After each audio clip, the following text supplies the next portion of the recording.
Have you ever stayed silent in a conversation because you were too afraid to speak English?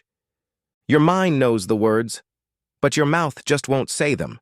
You're not lazy. You're not bad at English. You're just afraid. And that's completely normal. Millions of English learners feel this way. Fear of making mistakes, fear of being judged, fear of sounding wrong. But here's the truth. Making mistakes is how we grow. Imagine traveling the world with confidence, landing your dream job, making new friends from different countries. English can open all of those doors, but only if you give yourself permission to speak. Start small. Say simple sentences aloud every day. Record yourself and listen back. No one else has to hear it. Talk to yourself while cooking, walking, or cleaning. Join a language group or app. Speak with learners like you. And most importantly, celebrate your progress, not your perfection. Encouragement and emotional lift.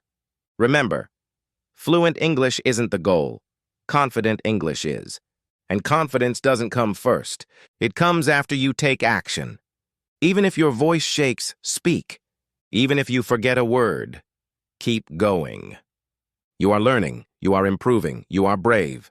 So today, speak one sentence. Tomorrow, say two. And soon you'll be speaking without fear. Believe in yourself because I do. Now hit that like button and comment. I'm ready to speak. Let's take this journey together.